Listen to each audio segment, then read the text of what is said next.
An interesting statistic came out recently that said that most modern smartphones today are over 1,000 times more powerful than the most powerful supercomputer from 1983, the Cray XMP.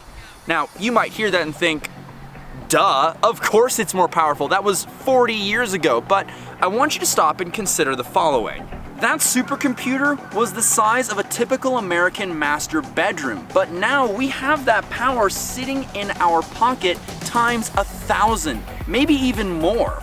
And if you want to think of it this way, we can take that same size room used for just one computer and absolutely fill it with hundreds of computers that are thousands of times more powerful. So all of this got me thinking, how far have we actually progressed over the decades with modern technology? Instead of looking forward to the future, let's take a look back into the past. Let's take this computer as an example. This is from 2007, and back in the day it was used as an engineering workstation to design complex structures and intricate machinery, and now it can't even run most modern versions of the program, let alone a game from like the last, 10 years. That's a long, long time. And what's really fascinating is that all of these specs in here and all these components were actually outdated about 5 years after this machine was built, because this is running on DDR2 memory. That's about 3 generations behind what is used today. Now let's talk about something kinda interesting. In the 90s, PCs were less of a crazy science fiction item and were more common in households than ever. And of course, this gave rise to PC gaming, and all of that culminated in 1993 with the release of one game. Doom. And the revolutions this game had for modern first-person shooters aside, this game had some pretty demanding specifications back in the day. You needed a whole 8 megabytes of RAM, a processor that could get up to 66 megahertz as a minimum, and about 40 megabytes of free space. Given what you probably know about modern computers today, this seems kinda silly. This could run on anything, you might think, and we will get back to that, but remember, back then a computer meeting just these minimum requirements made it pretty advanced and sophisticated for the time.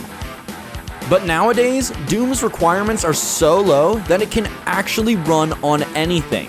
Since 2015, most machines ship with about 8 gigabytes of RAM, and processors that are measured in gigahertz, and nowadays we measure storage in terabytes. That means that most modern systems can run Doom no problem. Don't believe me? Here's Doom running on an Apple Watch, on a smart fridge, a scientific calculator, an ATM, a printer, and a treadmill. Doom literally running on a treadmill. Literally. I literally just got back from filming this entire video segment when my friend sent me something so interesting, I had to share it. Check this out. This is 1993's Doom running on a digital pregnancy test. Originally, I was going to leave you with something kind of dramatic, which was that original supercomputer that I mentioned at the start of all of this, the Cray XMP, wasn't advanced enough to even load the Doom title screen.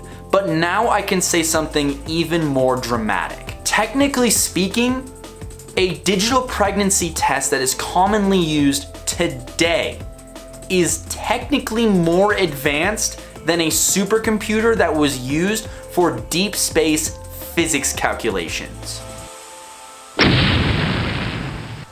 So, what is the point in any of this? Why am I talking about this? Well, I think it's so interesting to think about how far technology has actually come. Because again, when you think about it, we've gone from computers that take up entire rooms to computers that are so much more powerful and yet they fit right in your pocket. And then hundreds of thousands of times more powerful and they just sit on your desk.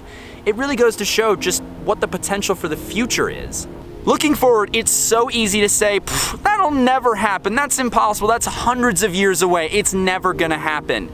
But maybe it is possible. Maybe 30, 40 years down the line, we'll actually have things like holograms and artificial intelligence and starships, which actually gives me a good idea for next time, but for now, let's head back to the studio.